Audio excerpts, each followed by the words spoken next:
Zaman Abu Hanifah teh kapan aya jelema Suraih di zaman Imam Abu Hanifah teh sameme Suraih dijadikeun hakim teh aya hiji hakim sanggeus eta hakim jadi hakim ngan hakimna bisa disogok kabeneran aya hiji anak muda di pasar mamawa botol arak beureum eta nu weuling ngabayakeun arak beureum nyanakeun mamawa botol baik ieu dilaporkeun ka raja.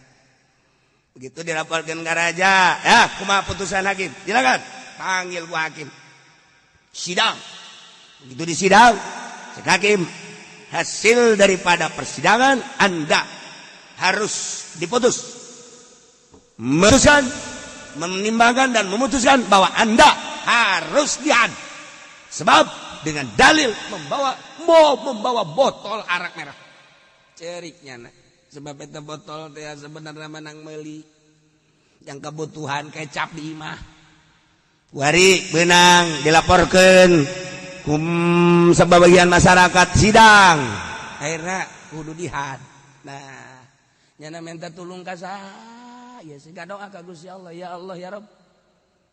Abdi meureun geus aya tulisanana persidangan ieu jatuh ka abdi kudu dihad. Padahal kan ieu mah abdi mah henteu nginum arak.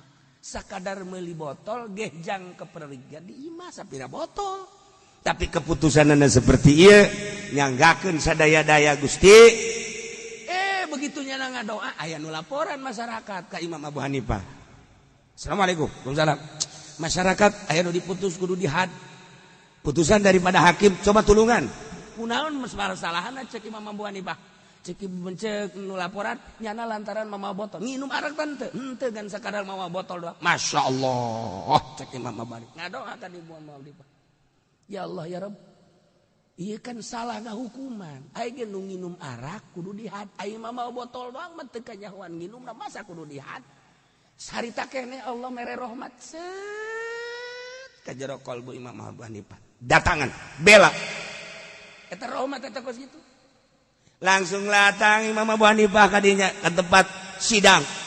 Sidang ulang kembali. Saya ingin mendengarkan. Wow, karena Imam Abu Hanifah mah atuh julma terhormat. Kabeh dari yuk deui.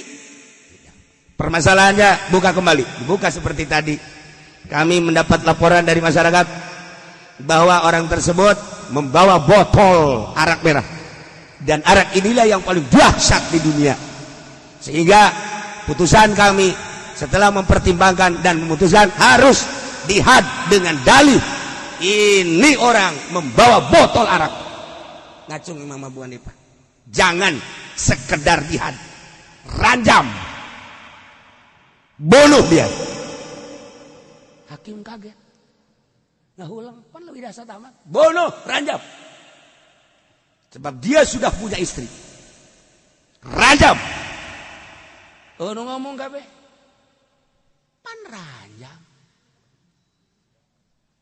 Cek hakim teh coba saya ingin mendengarkan dalil-dalil ranjam. Begini Pak Saudara Hakim. Kalau dia sekedar membawa botol, botol adalah alat untuk arak. Sudah dihukumi had. Lebih baik dia diranjam sebab dia membawa alat vital. Dia membawa dakar, itu alat zina. Dengan dia membawa alat zina, udah aja ranjam. Kan belum ketahuan zinanya. Kan dia belum ketahuan maboknya, tolol. Bener gitu. Jadi membawa alat mah atuh sia ge diranjam ieu. Atuh pan jakar di bawah ku sia. Di kumah bae pan. Iya jago lah Imam Abu Hanifah. Sekarang ralat kembali. Jangan diputuskan di had. Cuma sekedar membawa alat. Kalau sudah terlihat bahwa dia mabok, ada tanda-tanda mabok baru. Kalau cuma sekedar membawa alat, kemudian di had. Atuh urangnya mamawa dakar, iya paranti zina.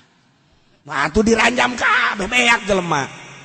Etalah rahmat Allah. Masya Allah karim. Salamat eta jelema. Langsung pelukan jeung Imam Abu Hanifah. Horenganan waliullah.